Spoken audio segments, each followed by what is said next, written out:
putri dari ayah yang paling mulia, Nabi Muhammad SAW, dan dia adalah putri dari wanita pemimpin para wanita dunia, Sayyidah Khadijah binti Khuwailid. Dia menjalani hidupnya dengan lika-liku kehidupan, antara perasaan iman, hidayah, dan cahaya kebenaran yang memenuhi hatinya. Dan dengan suami yang masih dalam kesesatan dan masih menentang Islam. Dia adalah Zainab putri Muhammad SAW, atau Zainab Kubro, putri sulung Nabi dan buah hati pertama dari keturunan yang mulia dan diberkati ini.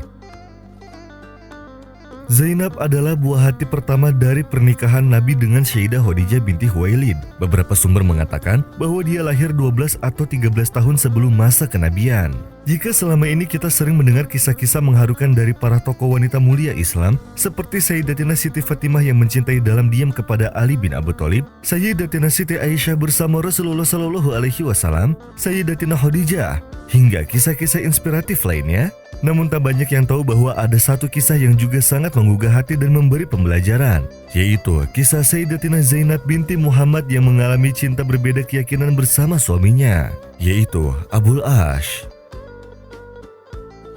Rasulullah SAW menyambut bayi perempuannya dengan sukacita dan menyembelih hewan kurban. Padahal dalam lingkungan sosial di sekitarnya masih menganggap bahwa wanita itu aib dan mereka berusaha untuk menguburnya. Tetapi Rasulullah SAW melanggar tradisi-tradisi ini, meskipun belum diangkat sebagai nabi pada saat itu dan belum diturunkan kepadanya sebuah wahyu. Karena beliau merupakan suri tauladan yang mempunyai kasih sayang dan belas kasihan serta merupakan panutan tinggi yang diutus untuk menyempurnakan akhlak karimah.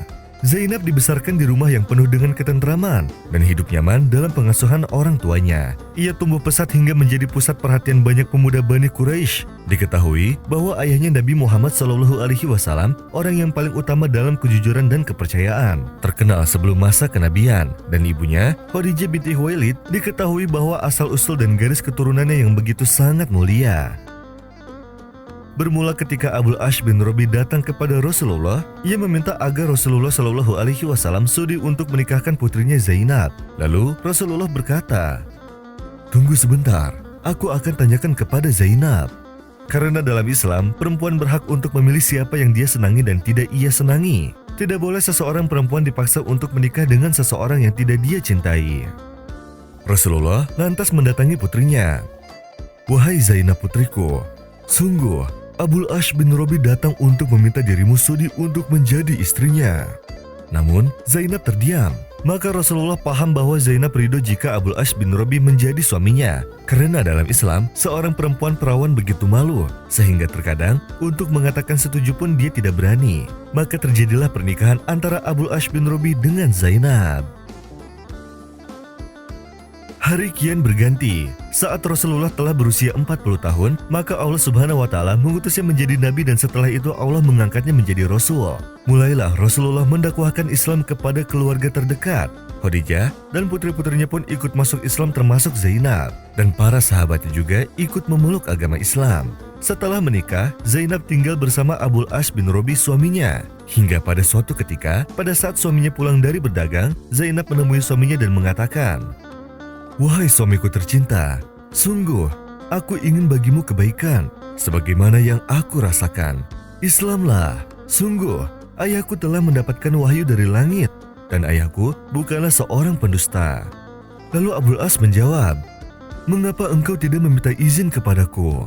Kemudian Abul Ash pergi meninggalkan istrinya dan mengatakan dirinya enggan untuk memeluk agama Islam. Tetapi walaupun demikian, kehidupan rumah tangga mereka tetap berjalan sebagaimana biasanya orang berumah tangga. Karena ketika itu, Allah Subhanahu wa Ta'ala belum memerintahkan bahwa tidak boleh menjalin hubungan rumah tangga jika salah satunya muslim atau muslimah dan salah satunya lagi musyrik. Hubungan ini berjalan dalam kekufuran.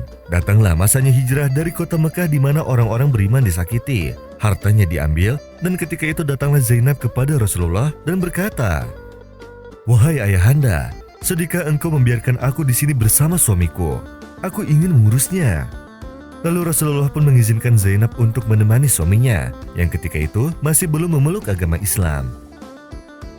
Zainab senantiasa berupaya mengajak suaminya untuk memeluk agama Islam. Namun apa daya Zainab, karena hidayah hanya ada di tangan Allah Subhanahu wa Ta'ala. Sedahsyat apapun ketegaran hati Zainab mengajak suaminya untuk masuk Islam, tetap saja Abul Ash tidak mau. "Sungguh, aku tidak mau. Karena aku khawatir orang-orang Mekah mengatakan aku masuk Islam disebabkan karena istriku. Karena aku patuh kepada istriku. Aku tidak ingin dikatakan demikian oleh orang-orang kafir, ucap Abdul Ash. Meski begitu, Zainab tetap bersabar menghadapi suaminya, sehingga datanglah masa perang Badar, di mana semua orang di Mekah dipaksa untuk memerangi kaum muslimin.